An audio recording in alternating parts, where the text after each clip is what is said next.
Well, good morning, ladies and gentlemen. It's an honor to be here this morning as a keynote speaker. As Mark indicated, I've spent a few years traveling back and forth to what I think is my favorite country and favorite city outside of Denver, Colorado. It's a pleasure to spend time with you, and looking at the audience today, I see a very diverse audience, male, female, international, local, colleagues, friends. Premier Rand, obviously this sets the tone, which was much different than when I first made my trip here in March of 1996. And as I thought about what I was going to talk about today, and this is my favorite topic, the nuclear industry. My background is a little bit of coal, oil, and gas. Did some solar in there along the way, but today, at the twilight of my career, nuclear power is my passion. And what I hope to do today, and ConverDyn hopes to do today, is to spend a few moments just to give you the global outlook and kind of set the tone of where we're heading into the future. The Renaissance is a word that we use frequently in our industry, and when we all get together, we talk about it. But at the end of the day, it starts here at the mining level. And Australia, with their fantastic resources, are going to be one of the leaders. It will take bold, creative leadership, both here in South Australia, as evidenced by Premier Rand, in Australia and globally, to do what we need to do to meet some of the objectives. So I'm going to start off here, and we'll chat a little bit, and hopefully at the end, if you have any questions, we'll be able to chat. Who's ConverDyn? That's the hat I wear today. In prior years, I wore multiple hats, but ConverDyn is a partnership between Honeywell International, who I work for, and General Atomics. We're based in Denver, Colorado, and we provide the marketing and services to the nuclear industry around the world, globally, truly globally, providing UF6 conversion services and other services to the nuclear industry. We are the face to the industry for Honeywell International and our plant in Metropolis, Illinois. Metropolis, for those of you who are my age or thereabouts, is the home of Superman. So if you ever have the opportunity to visit us, you can get your picture taken of Superman, and we've got the kryptonite around there to make sure that he behaves himself. So you are all personally welcome to come to Metropolis. Nuclear power. This picture shows, and it was similar to the one that was in today's paper, where the power plants are located around the world today. There's 339, I believe, operating, performing very well. And you can see Europe, U.S. covered very well. Japan is covered very well, and then you can see as they're developing.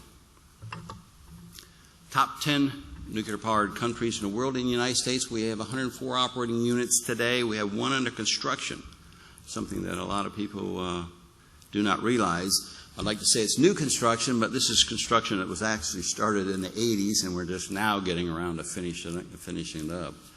But you can see here France. Everybody knows that France is one of the leading nuclear powers in the industry. Over 80% of their power is generated by nuclear. Very clean, efficient, low cost. You can see the new build. You see a lot here in the Pacific Rim, just north of here. And obviously a lot of uranium that you're going to be mining will go into this global picture. Interesting point here. Today, 39 reactors are under construction. 39 under construction. Something a lot of people, unless you're really into the industry, do not recognize. People are talking upwards of 100 on the planning stages right now. And recently there was an article written by the International Energy Agency that says we need to build approximately 32 reactors per year between now and 2050 to try to meet the objectives of carbon reduction on the globe. That is an ambitious task, and being in the industry now for 20-some years, I think it's a task that's going to be very, very difficult. But We put a man on the moon in the 60s, and surely we can muster the troops to mine the uranium, convert it, enrich it, fabricate it, and then burn it in reactors. Today, we see here that nuclear power represents 16% of the energy supply globally. And it's an interesting index to watch, because a later slide you'll see that the growth in electricity demand is outpacing our ability to add new power plants. The gap is getting wider. Where's that power coming from? Coal, gas, other energy sources. So the question, really why I'm here and want to spend time with you, is why nuclear? Why now? So we have a series of slides here. We look at global demand. And you can see the red line here. That's the forecast. And as you all know, forecasts, they change every year. But that's the current forecast of people wanting electricity and energy to be consumed. The lower line there in black is what we've done historically in nuclear power. And then the two cases, the upper case and a reference case for growth in our industry. And even in the high case, which many of us who, my international colleagues here from AusIMM, et cetera, we know that that's a very ambitious target. We see the gap growing. That energy's got to come from someplace, and as you know, a small portion is going to be nuclear. The rest of it's going to be carbon emitting. Which, as we look and we hear about, we read about on a global basis, you can't hide from it. Carbon emissions is under pressure. Nuclear power is a zero emitter from operations. And I love this slide here because it's an honest approach. It's really an honest approach. We sat here and we stripped off from the cradle to the grave, what's the emissions? And we're about 17 tons per gigawatt from nuclear power. Fairly low, but we stack up with wind and geothermal and solar, et cetera, et cetera. And you see the culprits for coal and natural gas. Obviously, no mystery there, no mystery at all. But this is under pressure. And the zero emitters, the low emitters, have got to come to the forefront. People sitting in this audience from every little step got to do what they can to mine uranium, talk to your neighbor, talk to everyone, and get the sway of everyone out there, whether they're protesters out front, and I've seen them out front back in my days here in Adelaide, or your neighbors. But we've got to be the messenger, each and every one of us. And I'm a former farm boy. I grew up in Michigan, and when I see biomass like here, number 3, I put biomass in a different manner, in a different frame. This reminds me of my childhood when I was dealing with biomass when it wasn't so desirable for an energy source. So baseload power. Nuclear power is baseload. So is coal. So is hydro. You have to have baseload power. I mean, all the other energy sources will contribute. Well, I like to call them the boutique power sources, the wind, the solar. They'll be there. They have a role to play, and they will grow with a growing demand, but baseload power is extremely important because it runs 24 hours a day, 7 days a week, 365 days a year. We need a stable supply. I mean, I read the paper earlier this week in Western Australia we're having some difficulties with our base load because we have the gas problem. South Africa is having difficulties with their base load because they don't have enough energy. They don't have enough power plants. They didn't have the vision to look forward. So base load, believe me, is very, very critical.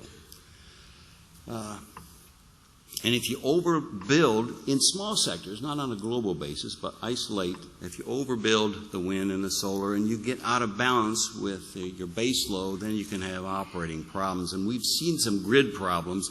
A good example was several years ago in California. We definitely had some issues there. And of course we know this is why wind and solar are not base load. Unfortunately, it does get dark and sometimes the wind stops blowing. This is an interesting slide, more pronounced today because of the cost of oil from the Middle East and elsewhere. That's the energy imports as a percentage of total energy consumed. Australia exports a lot of coal. It's got a lot of gas. But you see here in Australia, we're even, fairly high importing energy, which is primarily petroleum to run our cars. More needs for electrical cars or hydrogen cars. Italy. I'm not sure I'd be comfortable in Italy and having my cappuccino every day. Where's all my energy coming from? Especially with the cost, pure cost. Many of us are here today talking because it's a renaissance. Uranium's gone from $7 a pound, hit a high of 138, and we're back down around 55 now. Well, that stimulates a lot of activity. And if you're on the consuming side of that curve, you've got some issues. This slide here shows the economics. Obviously, the economics of nuclear power appears to be, in many cases, a well-kept secret. The antis and the other energy sources do not like to talk about our economics. So on the operating side, we've got pretty competitive costs. Capital costs are high to build these plants, but coal-fired plants are getting right up there where we are on a kilowatt basis. If you want clean coal, the best you can. But you see here, and this data is even worse in 2007, the gap is widening. But you can see we're fairly competitive, and wouldn't it be great to have 4 or 5 cents a kilowatt electricity warming our houses today and supplying our energy needs wherever you are at in the world, rather than relying on some of these oil prices. Energy source diversification. Obviously, everybody looks at that, and if you're a country, if you're a utility, you've got to have diversification. And as you look at your portfolio, sure, here in Australia, you've got a lot of coal, you've got a lot of gas, great energy source. But if you get offshore from Australia, you go to the U.S. and Europe, Asia, you need diversity of supply.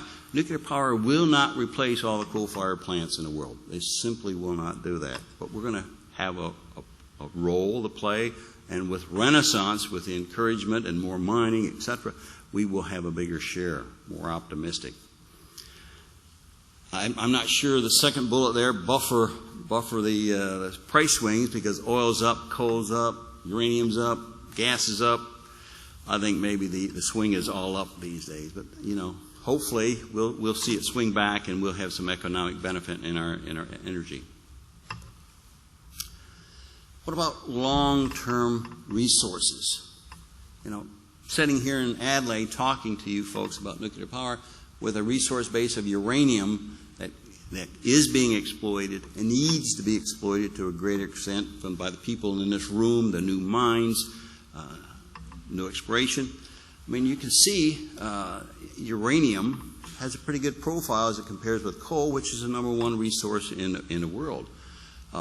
This figure shows that we're going to have the advanced fuel cycle, where we're going to reprocess and recover a lot of that energy that's in our spent fuel. I'm not sure if everybody realizes here, but when you run fuel through a reactor one time, you get about 5% of the energy value. The rest of it's still there waiting to be reprocessed. And countries like France, Japan, and other European facilities reprocess and get that additional energy. And hopefully, sometime in the future, probably well after my day, the United States would get into reprocessing again. It was unfortunately stopped by a president of ours called Jimmy Carter, a nuclear engineer. But anyway, and this picture for resources is not having basically explored for the last 20-some years because of low prices. We're doing that today. It's only motivated more miners to come out. We're drilling again. We're looking again. So that green figure is only going to go up. And there's a reason nuclear power there is, or uranium is green, because it's a zero emitter. So I like that color. Proven track record. Everybody, there's no secrets here. But if you look at our fleet of reactors around the world, we're running better, we're running safer, the efficiency is up, the recycle time for reloading the reactors are down, the fleet is running good. And if you take a look at that last bullet point, look at that number, 12,700 cumulative reactor years, and we've had 2 events. Serious events, no question about it. But we're now a stronger industry. Our new fleet of reactors, our advanced reactors, perform better, they're safer, that people are more focused, governments are focused. So, we've got a great record. And I would like to see the coal industry stand up and show their numbers about how safe they are, oil, gas, all these other industries. We've had 2 events, serious events. We don't shy away from that, but that's quite a track record that everyone in this room, ourselves, need to spread the word. And public support. We use this example here for the United States. That's where I'm from, so we track that. And you can see that we've gone from about a 50-50 split. Now people are beginning to recognize over time that, again, we need to start building reactors. We need to clean up our air. We need low cost. We need dependable fuel. So the people are beginning to learn, educate themselves. They're just not thinking about what's no goods and that's it. They're learning. They're teaching themselves. And strange events happening. The media is actually starting to tell some true facts, which all of us in this room, I think, can verify that the media is a difficult group to be honest outwardly all the time, state the facts. And I'm sure we have some media in the crowd, so we can talk about that offline. So we talked about the setup. Why nuke? Why now? The demand is there. We see all the advantages of it.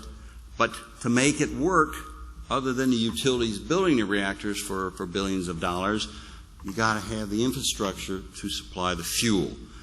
And everybody in this room is involved in the fuel component. So, simplified fuel cycle here. Here in Australia, we have the first part, the mining. You guys are the miners. I'm involved in the second part, conversion. There's 4 primary converters in the world: the French, the Canadians, the U.S., and the Russians. We have some other conversion facilities, but they're much smaller and less of a factor.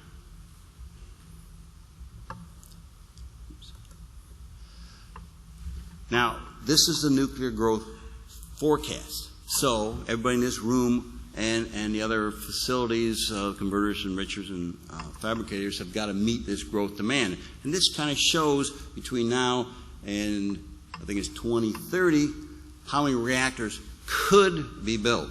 A lot has to be done, but from that standpoint, you see here in Asia a lot of growth.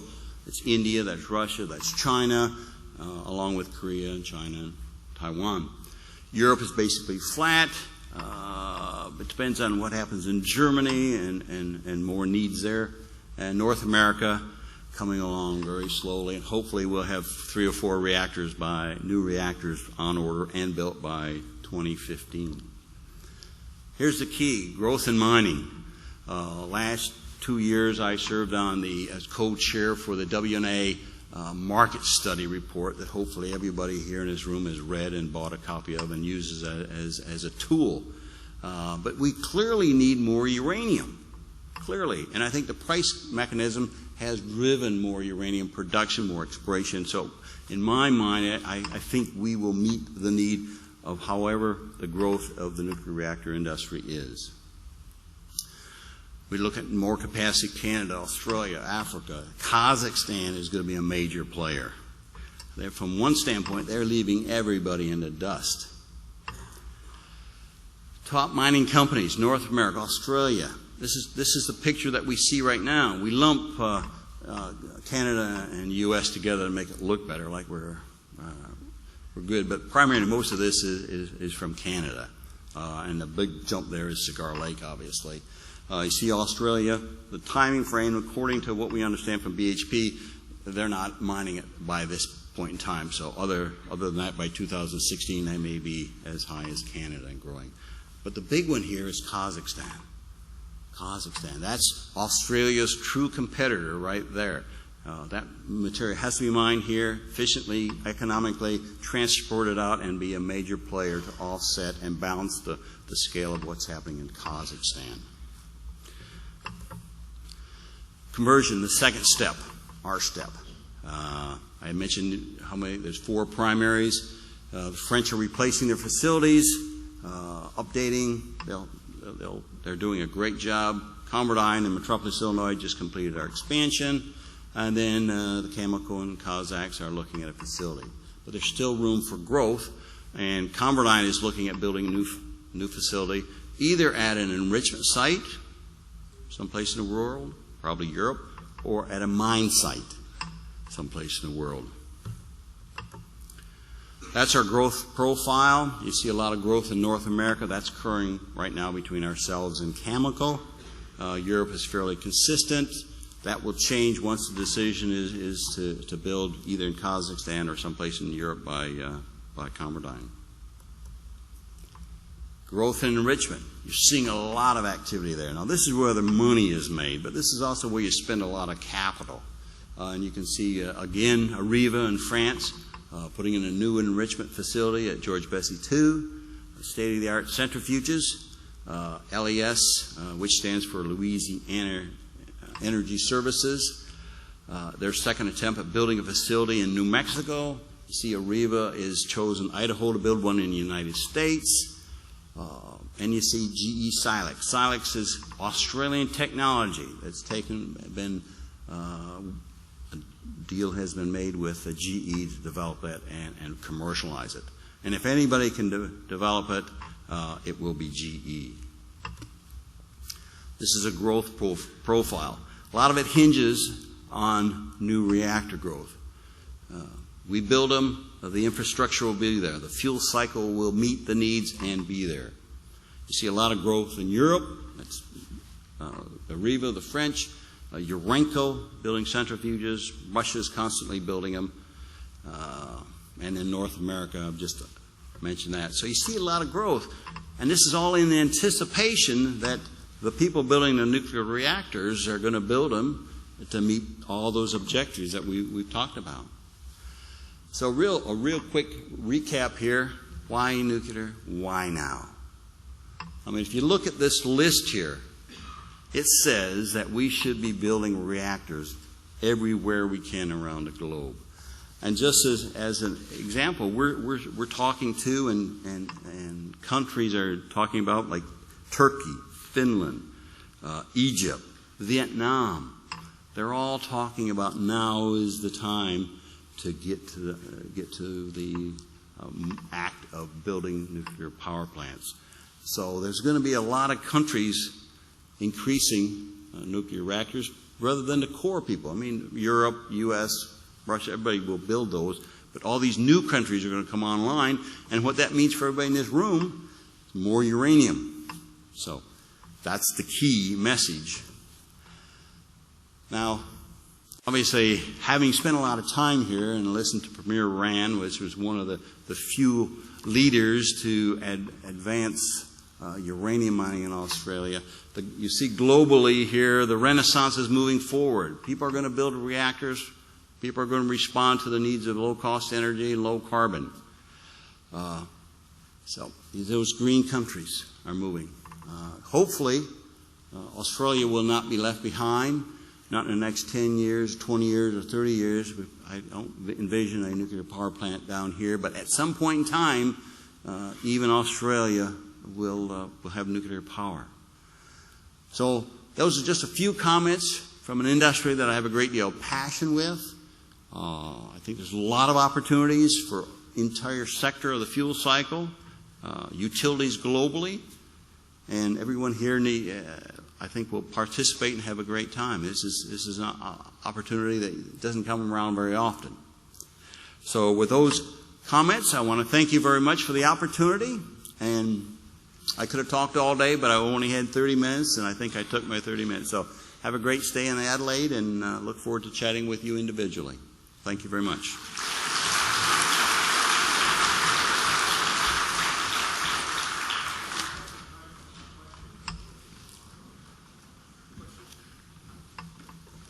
So, any questions or comments? Yes, to your knowledge,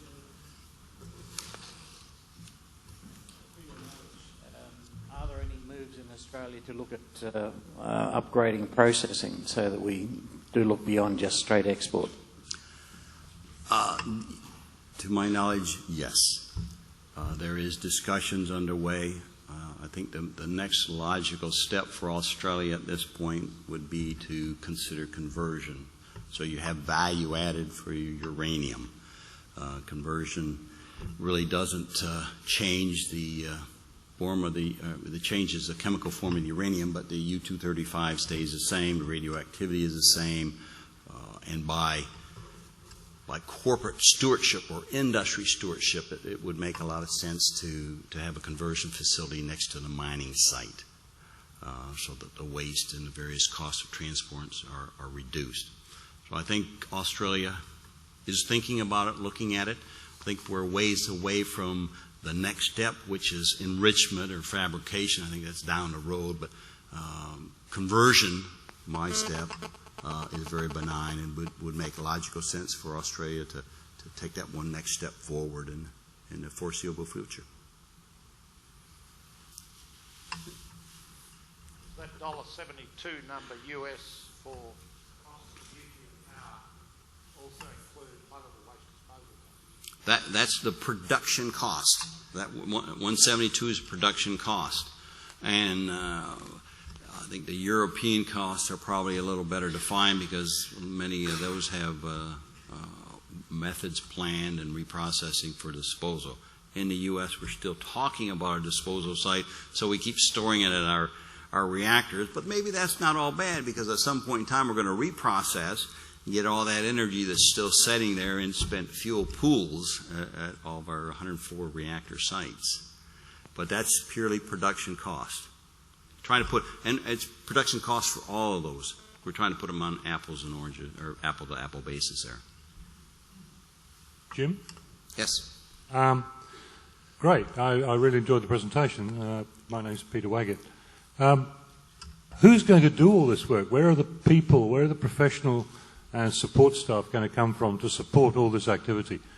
Looking around the room, we're all getting a bit old grey-haired, mate. Who's putting the money into resources and training? I mean, Rand mentioned it a bit, but that's my real concern right now.